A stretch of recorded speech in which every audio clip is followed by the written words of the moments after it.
Well, I've been back from the Cape Wrath Trail for 2 days now, and I decided to do a video showing everything that I took with me. I've washed quite a lot of the stuff, some of it twice. I've still got some bits and bobs out on the line, but this is pretty much everything that I took with me. And I'm going to go through it all so you can see what I took, and I'll tell you how useful everything was. So, to start off, good old rucksack. That's Osprey Exos 48. I used to use a much bigger rucksack, but I find I can actually put everything that I need for a good couple of weeks walk in this, and it's also fairly light as well. It can be filled to capacity, but that's fine. It works really well, and it's nice and comfortable to carry. Inside the rucksack, I bought one of these just before I went off on the Cape Wrath Trail, and it's a glorified bin liner really. It was only about £7 from Army and Navy stores. You could just as easily use a bin line, but this is slightly more heavy duty. But it will ensure that everything is as dry as it can be, particularly if you're doing river crossings and you slip or anything like that and your bag gets wet. I started the Cape Wrath Trail at the end of April 2026 and walked up to Ullapool. Took 10 days. I was going to carry on, but unfortunately I had to come home for a family emergency. And then I went back up on July the 29th and started again from Ullapool and finished 2 days ago, which was August the 4th. So I think it took me 16 days in all. Obviously, as I was travelling up, I live on the south coast, so I flew up each time. There were some things that I had to actually get up there, but I'll come on to those later on. The tent. Good old Lanshan 2. I've had this for a good couple of years. It's served me really well. It's completely waterproof, never had any leaks in it. It's pretty bomb-proof in terms of little insects and things like that, although you're bound to get insects and stuff in there. The midges were particularly bad last week, so I ended up having to clean it all out a couple of hours ago. It only weighs just over 1 kilogram, and I think it's a really good tent. I've experimented with other tents that are lower down, but as I get older, I'm nearly 69 now, I just find I need a tent where I can sort of sit up straight in it. Good tent, doesn't cost the earth as well. So Lanshan 2. Ground sheets, that's the Lanshan 2 ground sheet. I would really consider taking a ground sheet with you. A lot of the Cape Wrath Trail is very boggy, very wet, and this gives added protection if you're having to pitch on slightly boggy ground. It also gives a bit more protection against things like thistles and stuff like that. Trekking poles. The Lanshan 2 is a trekking pole tent, so you use these to actually put them up. But I absolutely would not consider doing the Cape Wrath Trail without trekking poles. You can use them, they really take the weight off your knees when you're coming downhill. There are some very steep downhills in the Cape Wrath Trail, and they give you added stability.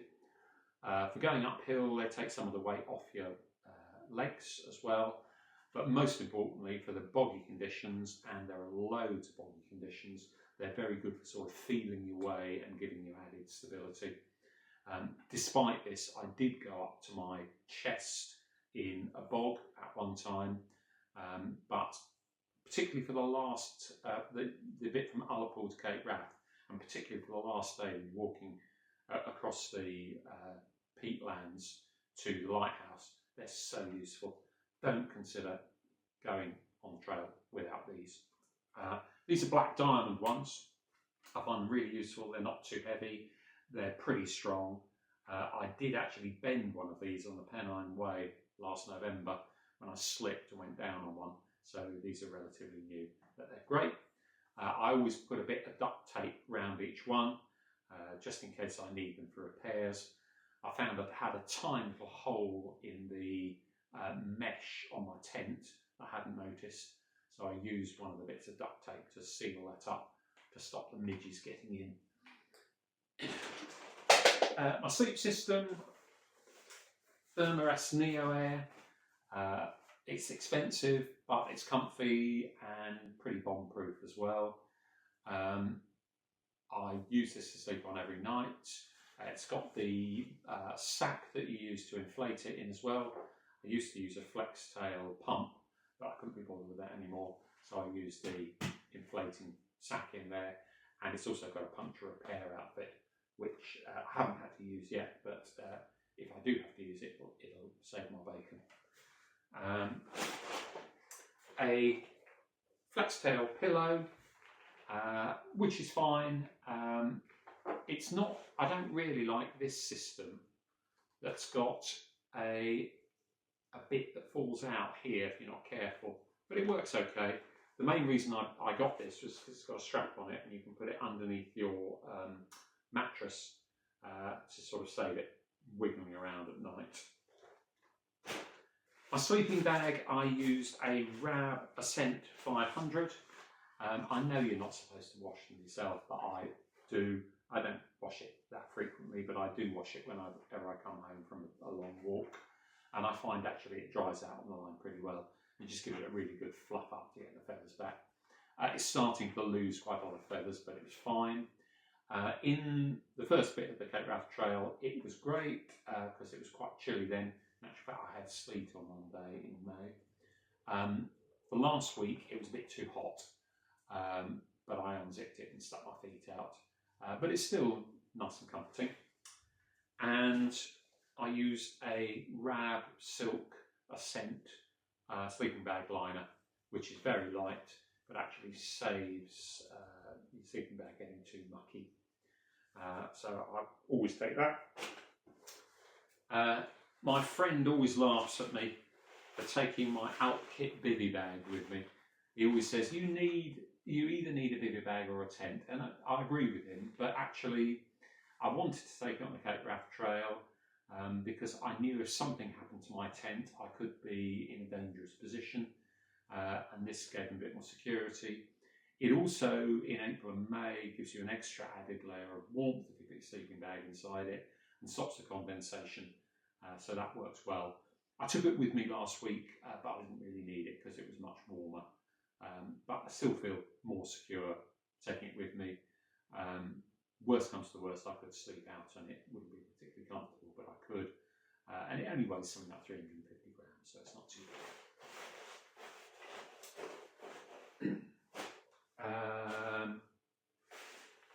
My Osprey pack cover. I use this on anytime it starts raining, stick it over the pack. I know that the pack is fairly water resistant, and I've got the plastic bag that goes inside it, but this does stop the worst of the rain getting in there. And believe you me, it does rain on the Cape Wrath Trail. While we were in a heat wave last week down south, it was absolutely lashing down on the last day, or the last evening of the Cape Wrath Trail. I used the Cicerone guidebook. I didn't take it with me because it's fairly heavy, but I read it through in lots of detail. I scanned the relevant bits, printed it out onto paper, and took the paper with me and threw it away as I used them. Responsibly, obviously, not just chucking it away. And I also took a PDF of it and kept it on my phone just so I could check it. There are some very useful bits on it, and it gives you some good ideas about camping and shops and things like that. There aren't that many shops on the Cape Wrath Trail, but where you are, they're quite invaluable. I used the Harvey's maps. When I went in April and May, I took both maps with me because I fully intended to finish it. But last week I only took the north map because I started at Ullapool, and this north map goes from Strathcarron all the way up to Cape Wrath. I use the OS app on my phone, and I find that better for tracking than this, but I write all over this map. Write things like good places to camp and don't use this route but do use use this route. So I find the harvest maps useful, and the fact they're waterproof is an added bonus. I did actually take 2 phones with me. My Pixel 7, which has got really good camera on, is not particularly waterproof, and the battery's starting to play up week before last in the real heat wave that we had. So I decided to, this is 3 years old, I decided to get a new phone, a Magic Honor 8 Lite. The battery on it is fabulous. Even doing a day referring to OS maps on a 8 Lite all day, it only used about 6% of the battery. So I felt quite comfortable with that. It's got huge amounts of storage, 512 gigs of storage. So I could download a few films and stuff like that. It's fully waterproof, which again is really useful on the Cape Wrath Trail. The only problem is that the video camera is not particularly good. I'm actually shooting this video on a Magic 8, and it'll be fine for this sort of quality. But taking videos of landscapes and things like that, the Pixel 7 is better. I didn't really want to take 2 phones with me, but I suppose it was belt and braces, and it was only another 150 grams or so, like that. Another piece of tech that I really wouldn't do the Cape Wrath Trail without, my Garmin InReach Mini 2. Costs about 250 quid, and you have to subscribe to a plan with it. It's about £5 a month or something like that. But it gives you the facility to contact loved ones every evening when you're out of reception. And there are many places on Cape Wrath Trail when you are out of reception. Most important thing is it will access satellites at any point on the planet, and you can always use it to send an SOS. I believe some of the latest phones do that, but you have to pay quite a lot for a phone to do that. But I really wouldn't consider doing Cape Wrath without this. It's fully waterproof.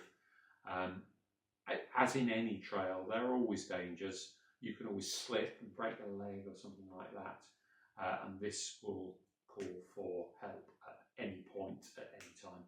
So I just attached it to my rucksack and had it with me at all times. Slightly out of order, my tent pegs. I had about 10 of these. They're, what are they? Odoland pegs or something like that, very lightweight. Titanium, I think they're titanium pegs. They're pretty good anyway. I only need 6 for the Lanshan 2, unless I'm using the guy ropes. But these do me, I've got about 10 just in case. I take these 2 tent poles with me as well, and they just pull out the ends of the Lanshan 2, just to stop your head end and your feet end touching your head and your feet if it's blowing a gale, and it also helps reduce some of the condensation. It goes down the side of the tent rather than onto your sleeping bag, and they weigh next to nothing. Let's do water system next. A Knock bag. These are really good, and they're very hard wearing. You just open them up, put them in a stream or waterfall or whatever, fill them up with water, put the top on, and then you can either just use them to drain the water into the water filter, or you can squeeze them, and they're pretty hard wearing. I've never broken one yet. I used to use Sawyer Mini Squeeze, but that was getting very, very slow, even though I back flushed it a number of times, and I didn't really want to spend 10 minutes filtering my water. So I bought a Life straw from Life Filter Systems or something like that. It's about 25 quid. And basically you fit that end, the filter's in there, you fit that end to the Knock bag, squeeze it out, and the water comes out through there. They do suggest that you back flush it every time you use it, but I think Life's a bit short for that. But I did find at the end of this week, the flow rate was starting to reduce. So I will back flush it a few times before I take it out again. But weighs next to nothing, good system. And as well, I take water purification tablets just in case. A lot of the water you get on the Cape Wrath Trail is very peaty, so it looks brown and a little bit unappetising, because it looks like wee. But in actual fact, it tastes fine. But you can always put a water purification tablet in if you really want to. A light pencil head torch. I didn't really need this much because actually it stays light in the summer months till about 11 o'clock in Scotland. I used to bring spare batteries with me, but I don't bother anymore. I just buy new batteries before I go away, and I put one of the batteries in back to front, just so that the light won't light by accident when it's in your bag. Useful, but I only use it a little bit. Power bank. I've got an Anker power bank. It weighs a lot, but it will charge my phones 4 or 5 times. Most of the time I didn't need to use it, but it's always good to have it just so you don't run out of juice on your phone. Got a couple of USB leads in it as well. I've got a Garmin watch that I use to tell the time and track steps as well, although it doesn't work particularly well with hiking poles. It lasts for about 5 days, but I needed to take the charging cable with it, so I took that as well. Going a little bit out of order here. A Decathlon water bottle, 0.8 of a litre there. I also took a smart water bottle with me. You could get by with 2 smart water bottles, or even just one. There's never a problem with water on the Cape Wrath Trail. The most you'll have to go is a couple of hours without seeing water, so you don't need to load up on water, and it's easy to filter it. What else? Little pack of cards that I got from a Christmas cracker. I get a little bit bored sometimes when I'm in my tent and you want to conserve the power in your phone and stuff like that. So I just take these cards, they weigh next to nothing, you can play patience. Keeps me occupied anyway. I also take a little writing pad and a pen, old school writing stuff down. Let's go on to cook system next. I've got my Tokes titanium 750ml cook pot that works really well, and I've got my Soto Windmaster. This is brilliant, works really well even in windy conditions, and it's also got an igniter which actually helps. I did take a fire still with me, but I wouldn't take that again. I'll probably just get a lighter when I go up to where I was starting the walk, because you can't take lighters on a plane. I also use a little Amazon stove here that's about 10 quid. Weighs again next to nothing, but I took it just in case. Normally I put the gas canister in here so it doesn't rattle round, but obviously not able to take gas canisters on a plane, so I ditched that in Durness. There's also the little pot stand that goes with it as well. Spare guy rope. I've got a couple of guys attached to my Lanchan too, but I take a spare just in case. Let's carry on with food. I took some porridge with me, which I had quite a lot of it on when I went in May. I ate far less of it when I went last week because the midges were so bad. I just didn't want to sit around cooking it. These are just oats that I measured out, sort of about 25 grams of oats with some currants and raisins and bits of dried mango, and I put some Marvel dried milk with it. So basically you just put water with it and it's a slightly more tasty breakfast or dinner if you fancy it like that. Dehydrated food. I don't care what people say about it, I hate it. The veg korma is not bad actually. I had a vegetarian shepherd's pie, didn't really enjoy it at all. They're also very expensive, but at least they're full of calories. And I took about 5 of these in May and had some in a resupply package that when I got to Ullapool that I didn't use, I just brought home, and I took 3 of these last week, and some super noodles as well. To be honest, at the end of a day's hard walking, I generally don't feel particularly hungry, so I just have to make myself eat it. But I don't really enjoy the dehydrated stuff. I also took some soup with me, some minestrone tomato soup, which was okay, light as well. Some fruity tea bags. I find actually that they're, a couple of cups of fruity tea help to rehydrate you at the end of the day.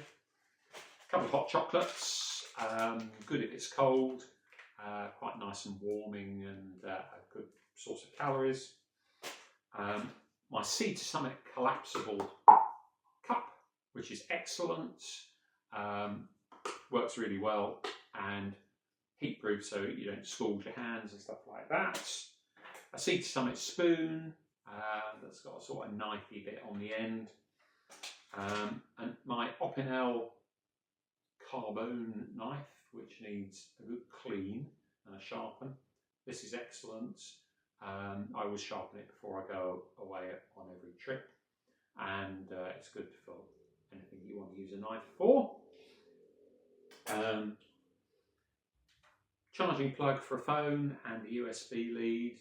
There are some places, the odd cafe and the odd pub, where you can go and have a drink on the Cape Wrath Trail. Not too many of them, but if you're judicious, you can charge your phone on that. Or there is a campsite. I stayed at the Glen Shield campsite. That was very good for charging. Let's look at Hygiene. My travel towel, not very good. It sort of spreads the moisture around your body. I did also take 2 of the sponges that you use for washing up. One to take the moisture condensation off the tent, and also I used it a lot last week to get rid of the midges that flew into the tent. And I used the other one for washing my face and keeping clean. And if you actually find somewhere to have a shower, using a sponge to get all the moisture off your body and then drying your body with this works very well. I took some tablets with me, some glucosamine, which I find helps my knees, some vitamin tablets, and some antihistamines for hay fever. Put them all in there. Tiny little travel deodorant to stop myself smelling too rank. I decanted some all-purpose shower gel into that. Found it was enough for the showers that I took. I also got some Sea to Summit Wilderness Wash, biodegradable little sheets that you put onto your hands, put some water on it, and it lathers up well, and it's all biodegradable. Really good, those. Some moisturiser, some hand sanitizer, some sun cream.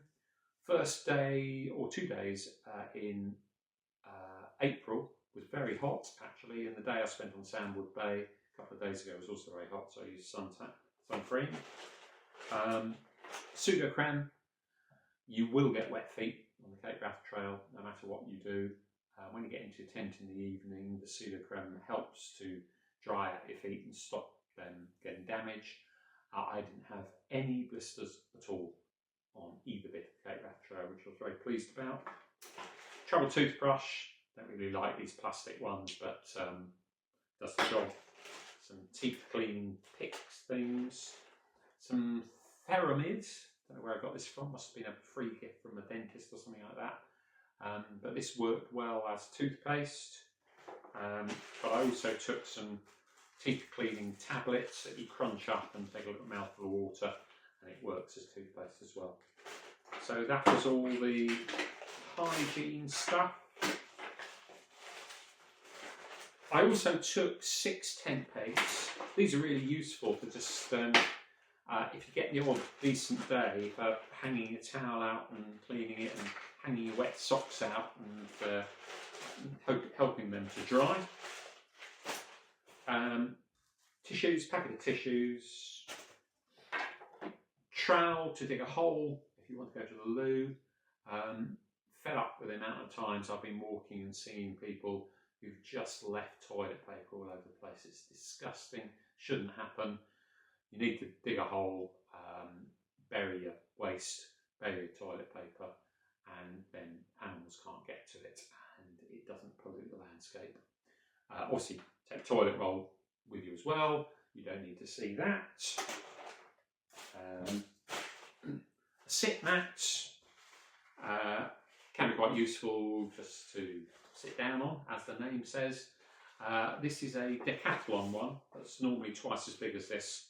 A friend gave me a much better one that I promptly left halfway through Hadrian's Wall walk last year. I was gutted about, so I had to find myself one of these. Very lightweight. I just cut it in half and it's quite useful. First aid.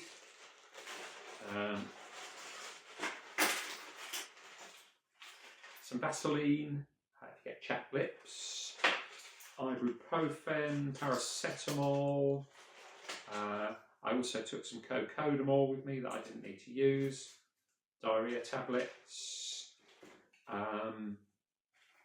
plasters for if you cut your finger and it won't stop bleeding, or sometimes I get a rash on my shoulder from the rucksack and plaster can really help there. Blister plasters, some Dr. Scholl's, some boots and Compeeds. Didn't have to use any of those at all. A tick card. You will get ticks on the Cape Wrath Trail and you do need some way of getting them out.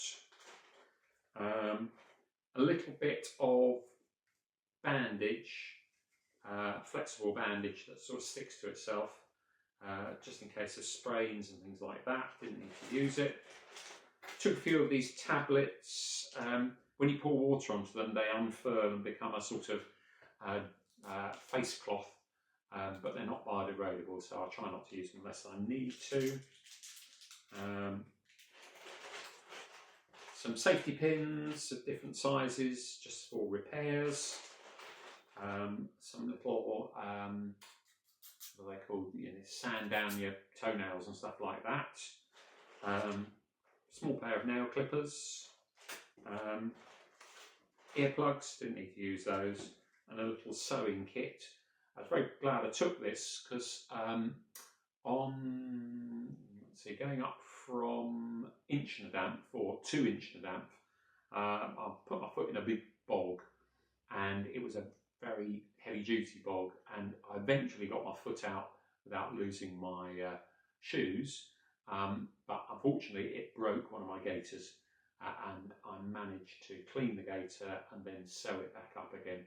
So little sew kit, weighs next to nothing, is useful. Rehydration tablets. You can buy the SIS ones, but they're very expensive, something like $7.50 for a tube of 20. I get these from Home Bargains. They're $1.99. They taste nice. There are 20 in there. I take a tube of 20 with me. At the end of the day's hard walking, just pop one in your water bottle, put some water in, possibly 2 tablets if you're really dehydrated, and they'll help you recover and give you all the electrolytes you need, and they taste good. What else? Okay, I just had to take a little pause because there are a couple of things that I've forgotten I left upstairs, so I've just brought them down here, so apologies for the continuity. So I have a chest pouch that clips onto my rucksack. This is pretty much waterproof, but I always make sure that I've got a plastic bag in it just to put any items that wouldn't do well if it got really wet. What else is in there? Some clip-on sunglasses. I didn't actually use them last week. Some ibuprofen, some blister plasters, just so they're really handy. A band for protection against insects. I don't know if this works because I kept forgetting to put it on. Would have been quite good to try it out. A compass. I always take a compass with me just in case all my tech fails. Some headphones that just plug into my phone so I can listen to music if the going gets tough. And I always take with me a little emergency contact thing that I laminate with sellotape, just so if anything really bad happens to me, people know who to contact. So that's all in the chest pouch. A few other bits and bobs. Bin bags, not bin bags, bread bags. This is an idea from Hayes Outdoors, so thank you, Hayes. You have 2 of these. Check they haven't got any holes in, check they haven't got any breadcrumbs in. And then when you get into tent and put your dry socks on and get your feet all nice and dry, if you have to go out again in your wet shoes, to clean your teeth or something like that, put bread bags over your dry socks and into the wet shoes, and it keeps your feet nice and dry. Hardly weigh anything at all, really good idea.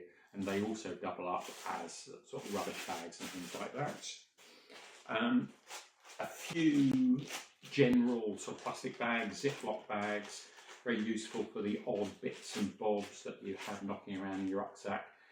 If you get wet socks or something like that and you want to keep them away from everything else, you can stick them in there. And also a couple of these work well as rubbish bags that you can take all your rubbish back with you. I also take a sort of Tesco's bag with me as well, and I put that over the top of the rucksack just to stop any extra water getting in. But also it's quite useful to have a plastic bag. You know, if you do manage to pop into a supermarket or something like that and need to carry a couple of sandwiches and they won't quite fit in your pack or something, again, it weighs next to nothing. Let's look at protection against midges. I have my smidge. I've carried this around for about 4 years, and last week was the first time I actually used it. I'm not sure how great it is. It smells quite nice. You're not supposed to spray it on your face, but you spray it in your hands, put it on your face, keep it away from your eyes. It seemed to do some good. The best I found it, and I don't know if this is any good for my tent, is I spray it onto a sponge and then use it to flatten the mosquitoes inside the tent, and they don't tend to come back. So it's quite useful. I had a little head net, cheapo head net, that I wouldn't take again. This wasn't very good at all. I don't know if it was just because it was cheap, but it just seemed like the midges could actually get through the netting. Far better was this, which is an actual sort of upper body midge net, and that was a lifesaver, particularly when I had to go out to the tent in the evening to get water or something like that, or packing the tent up in the morning. Without that, I would have got bitten to death. As it was, I got loads of bites on my wrists and on my ankles. But if you're going in the summer, absolutely take a midge head body net, because otherwise you won't survive. Grim otherwise. And I think the rest is down to clothes now. So these were a little added luxury. I think they're by a company called Pure Step, and they're sort of these shoes that are almost like human shoes, you know. When I bought them, they're only about 30 quid. And I was a bit dubious about them, but as soon as I slipped them on, they were so comfortable. And in the warm weather, when you get in and you get into your tent and take your wet shoes off and put these on, it's just lovely. And you can put your feet on with socks in as well. They weigh something like 180 grams. Barefoot shoes, I think they're called. The other advantage of these, and I never got around to doing this, if you buy them from Pure Step, they offer you the chance to do a video review and get your money back. I think 32 quid, so, you know, what's not to like about them? I would thoroughly recommend these. Excellent, really good. What I wore when I was walking, let's have a look. A cap. This is a basic Decathlon kit run cap I bought for running and things like that. Really useful to keep the sun off your head, keep the midges off the top of your head when you haven't got much hair like I've got. But also when it rains and you put it on, the water hits there and comes down there rather than just running down your face. So hat, a Montane top. I wore this every day. Long sleeve top. It worked really well having long sleeves, because on the mornings when it was a bit chilly, it keeps your arms warm. When the sun was out, it stops your arms getting burnt. I've washed this a couple of times, vaguely in a sink, but it still smelt okay by the end of the week. A buff. Again, keep the midges away. You can put it up over your head, you can put it over your eyes, you can protection against the sun. Really well worth having. This is just a basic cheap Kalenji one from Decathlon again. Socks, darn tough socks. I used to wear Bridgedales, but now I've sort of moved over to darn tough socks, and these work really well. These got soaking, but you put them on in the next day and they're absolutely fine. Icebreaker undies. I just took 2 pairs of undies with me and alternated them. And yeah, it's not particularly nice, but it's better than wearing normal undies. And my Montaigne trousers. These are seen better days now, but they're light. They keep my legs dry. They keep my legs warm in slightly colder weather. I've never really felt the need to have any other trousers. Got good zip pockets. They've got zips down the legs that you can open for more ventilation. When they get wet, they dry really quickly, and you can sort of sponge the mud off them and everything like that. Excellent those are. I don't know, apart from the fact they're Montaigne, I can't remember what type of trousers they are. Gaiters. These again are Decathlon gaiters, I think. Solognac gaiters. Really recommend taking full-length gaiters. These go sort of pretty much up to my knees. So much of Cape Wrath is boggy, even in the middle of summer, and it will help keep some of the water out of your shoes, out and out of your socks. It also keeps your trousers a little bit cleaner, so that if you do go to a B&B, you're not absolutely caked in mud. These, I had a close encounter with a bog where, unfortunately, when I took my foot out, it was touch and go whether I could get my foot out without losing my shoe, and it ripped the gaiter out there.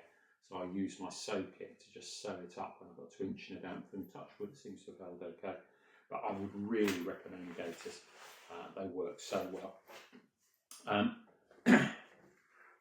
Trail runners or walking shoes, walking boots. Before Cape Wrath, I've always worn walking shoes and walking boots. Moved on to trail runners after looking at loads of videos. These were great. Ultra Lone Peak 9 Pluses. The reason they're good is they've got a wide toe box, and I think this is one of the things that stopped me getting blisters. I have inners that help my feet, so I've got slightly fatter feet. These have been washed twice and they're still quite grimy, but these work very well. They're light, they're very comfortable. These look absolutely enormous. They look like clown shoes when they're on. I wish they were in a slightly less bright colour, but they have been absolutely brilliant for walking. Didn't fail on me at all, and as I said, I didn't get any blisters at all.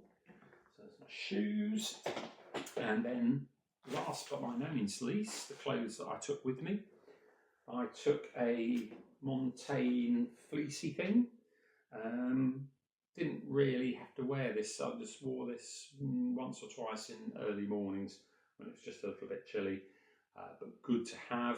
I certainly wore it more when I did the first bit in April and May, because it was substantially colder then, but last week it wasn't too bad at all. But that's a sort of stopgap thing. All my clothes I put in a dry bag. This is not the best dry bag. I think it's from Millets or something like that. But I've just tended to use it for it's a Carrymore one. Tended to use it for years, and it seems to work okay. Spare pair of undies. Again, I could wash these out pretty consistently. A little running t-shirt. This is a Great South Run 2019 t-shirt or something like that I wore in bed. So I wore that in bed with long johns. These are merino long johns. They keep your legs warm. The main thing about them is that they won't smell, but also when you've done a hard day's walking, particularly if your legs are wet and sweaty, it's not very nice when you rub your legs together in the sleeping bag. So having merino long johns really helps. Spare pair of darn tough socks that I alternated when the other ones got too wet.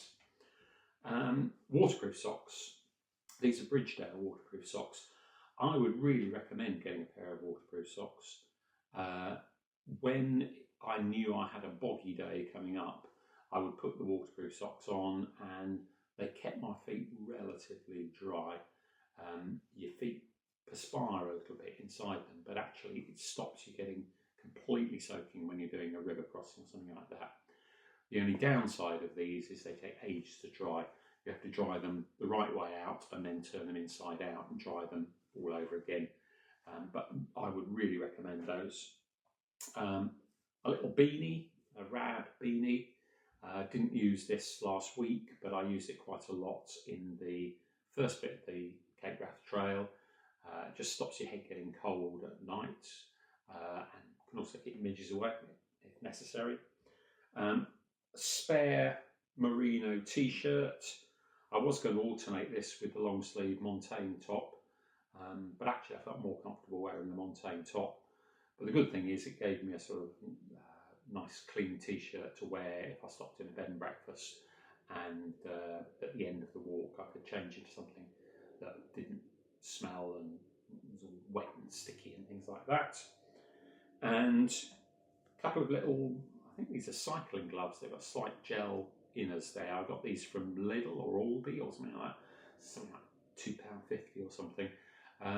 I put these on when I'm using my hiking poles a lot.